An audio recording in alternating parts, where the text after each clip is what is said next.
Hey y'all, I'm Amber, 34, female.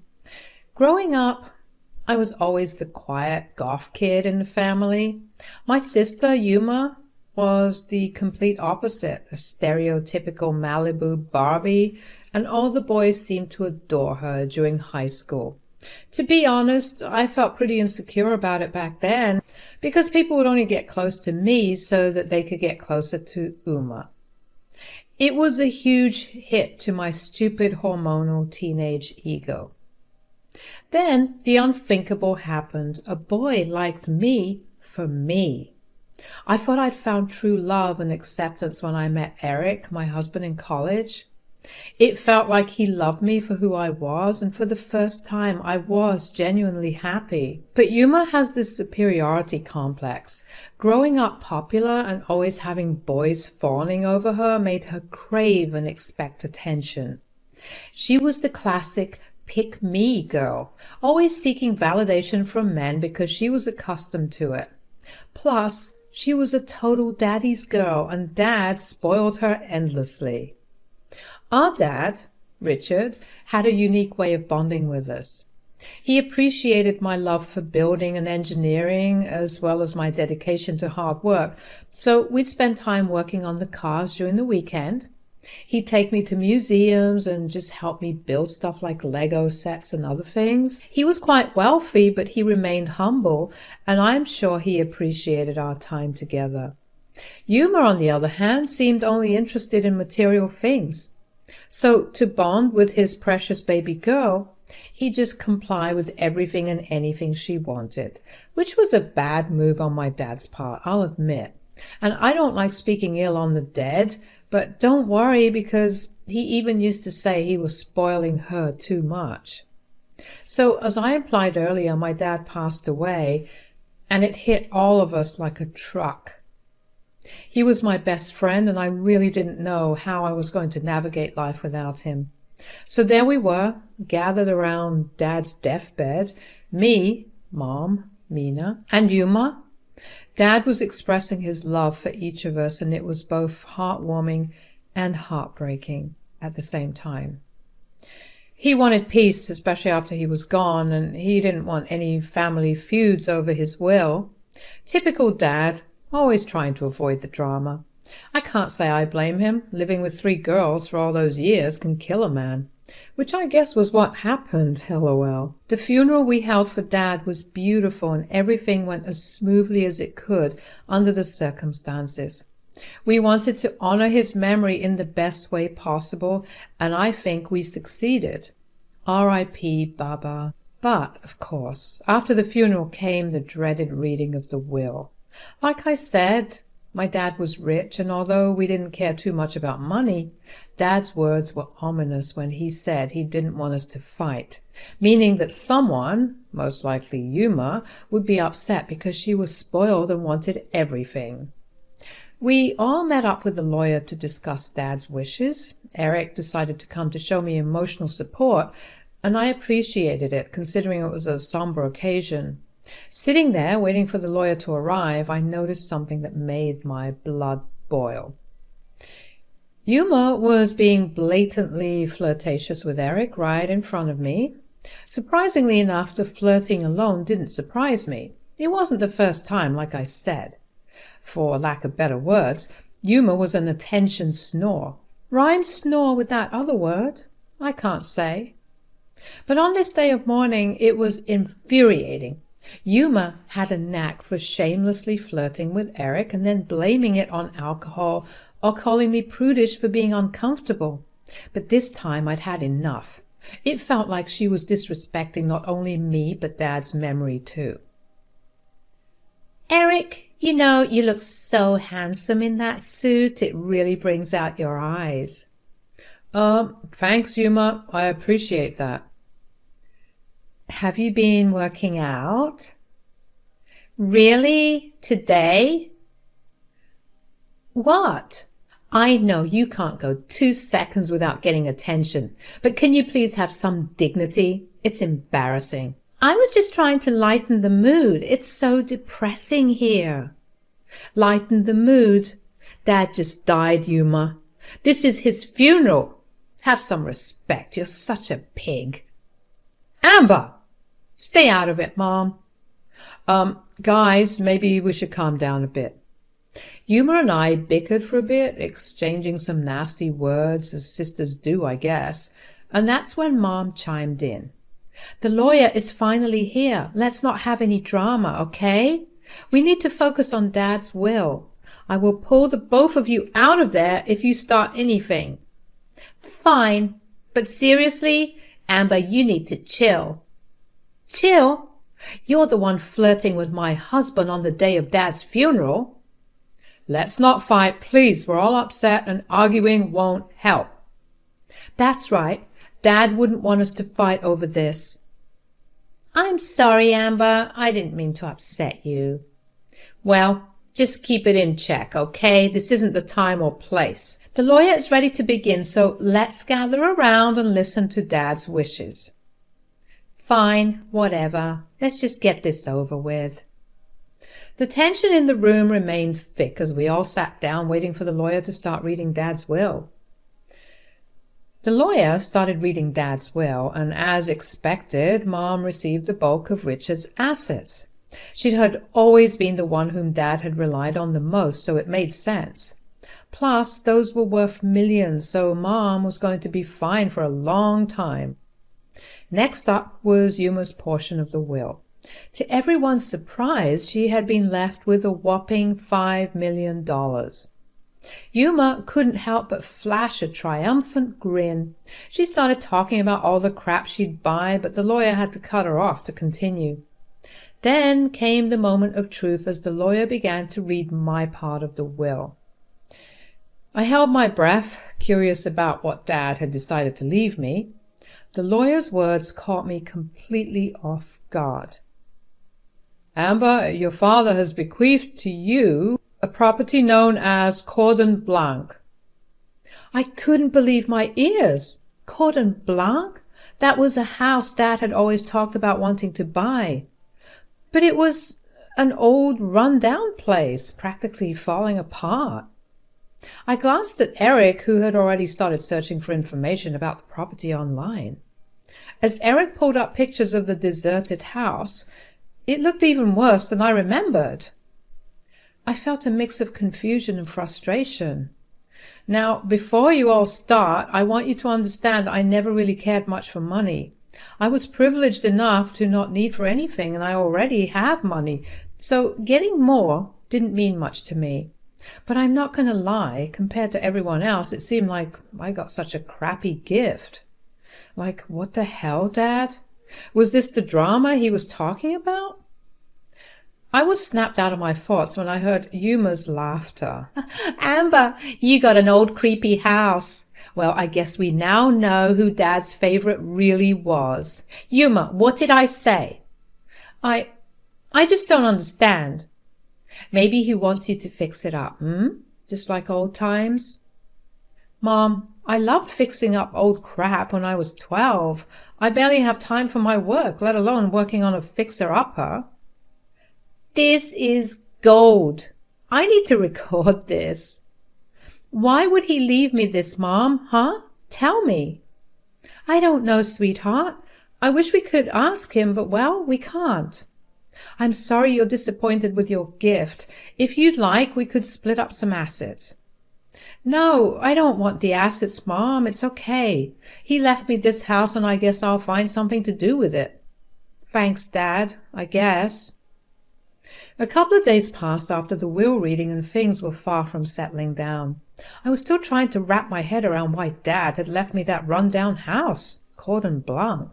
It was baffling, to say the least. Then, one evening, as I was going about my business at home, I heard a knock at the door. I wasn't expecting anyone, so I was surprised when I opened the door to find Yuma standing there, holding what appeared to be a legal document. Hey, sis, I'm here to deliver the title deed to Cordon Blanc. Why are you delivering it? Are you here to gloat? Gloat? Of course not. I just thought you'd want this. It's yours now, after all. I sighed, not in the mood for her games, but Yuma wasn't about to back down. By the way, how's Eric? He's been looking so good lately. Yeah, thanks for reminding me. You need to stop flirting with my husband. This isn't Hamilton, okay? Excuse me? You are making my husband uncomfortable with your flirting. Amber, you're such a killjoy. It's all in good fun. Besides, you know you're allowed to flirt with my boyfriend, so there's no harm, really. I'm in a happy marriage, and I have no interest in flirting with your little boy toys, okay? Just as I said that, Eric came down the stairs, and I could feel my frustration growing. Yuma greeted him with a hug, and they exchanged pleasantries. Then, to my utter surprise, Yuma asked Eric if he had any issues with her flirting. I held my breath, waiting for the response. No, not at all. I hid my anger. I was obviously planning another funeral in my head. I couldn't believe he'd said that. Yuma took this opportunity to gloat some more and say, "See? See?" in that annoying voice of hers. Yuma took his response as an open invitation to overstay her welcome, and they started playing board games and watching TV together. I was too furious to say anything without blowing up, so I grabbed the letter with the title deed and tossed it into my desk drawer before retreating to my work. I had to work to get my mind off of all the nonsense that was coming to my way lately. As I tried to focus on my work, I couldn't help but feel like I was losing control of my own life. My dad apparently hated me, and now my man was okay with my stupid sister flirting with him.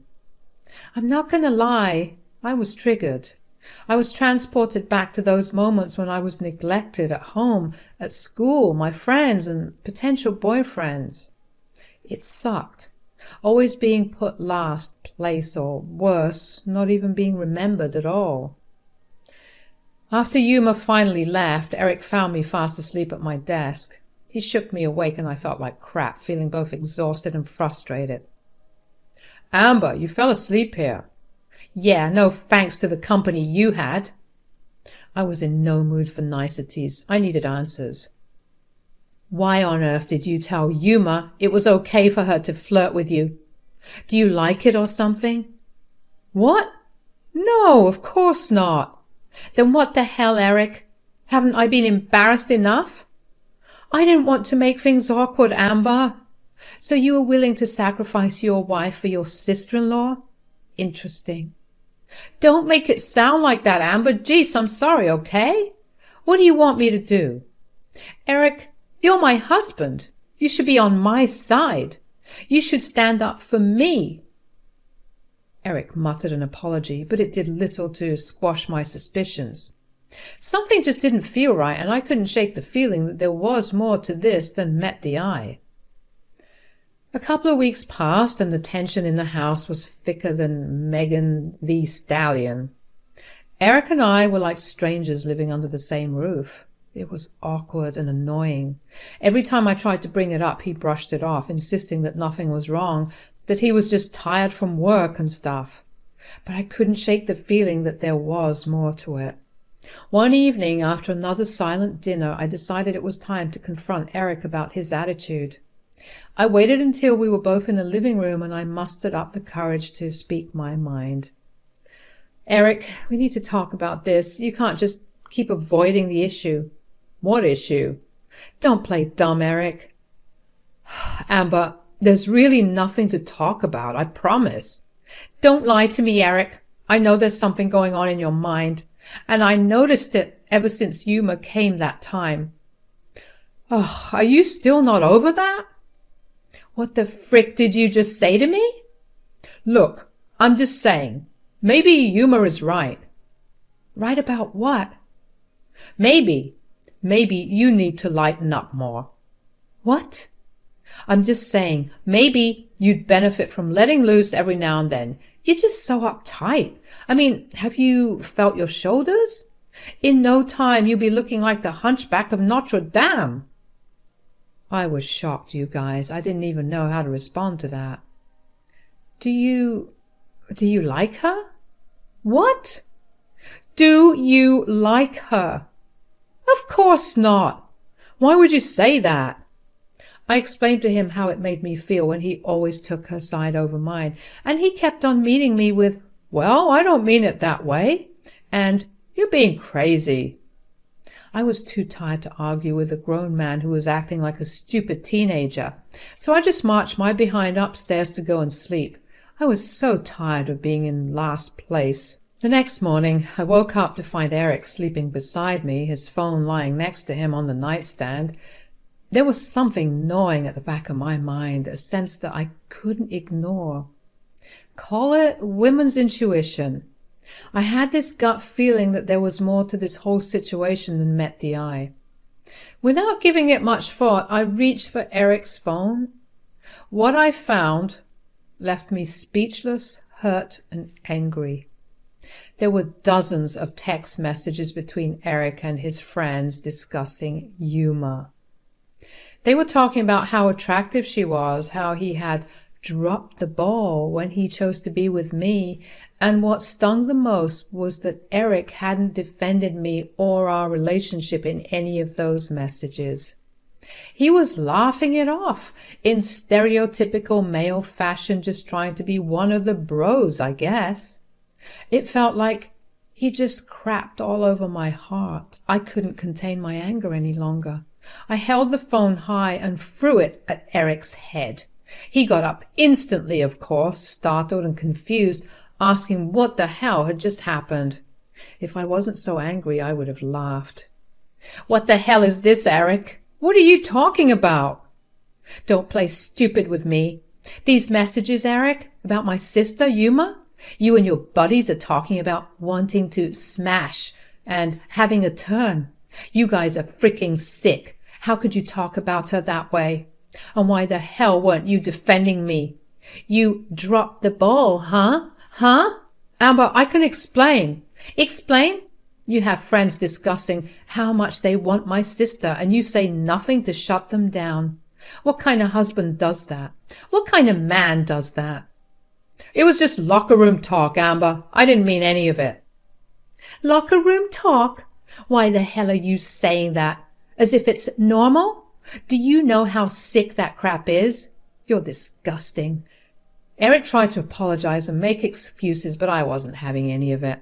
My trust in him had been shattered, and I couldn't simply brush this off as harmless banter. Our relationship had been tainted by what I saw, and I needed answers, no matter how painful they might be. I was so pissed I couldn't stand to look at him any longer. I kicked him out of the house without a second thought. He protested, asking where he was supposed to go, but I was beyond caring at that point. "You can stay anywhere but here." He left, and a couple of days went by, and I expected him to come back, to apologize, to try to fix our shattered relationship, but he never did. He didn't return my calls or messages, and the silence was deafening. After a month, the loneliness was unbearable. I felt like a failure, like I had pushed away the person I loved because of my anger and hurt. I couldn't shake the feeling that I was always the one left behind, always the one left out in the cold. A few more days passed, and Eric returned to the house. But he brought an unwelcome surprise with him. Yuma. I was seeing red, and I couldn't contain myself. I tried to slap Eric, but he grabbed my hand, preventing me from making things worse. "I knew it! You two were messing around this whole time. Why are you with her? What the hell is happening?" Eric tried to explain that nothing had happened between them before he got kicked out of the house, so I technically had no grounds to say that they were messing around the whole time. But when he got kicked out, he reached out to Yuma to crash because she had always been a friend to him. That friendship, however, had turned into something more. Yuma chimed in, adding that they had grown closer in the house, and one thing led to another, and now they wanted to be together.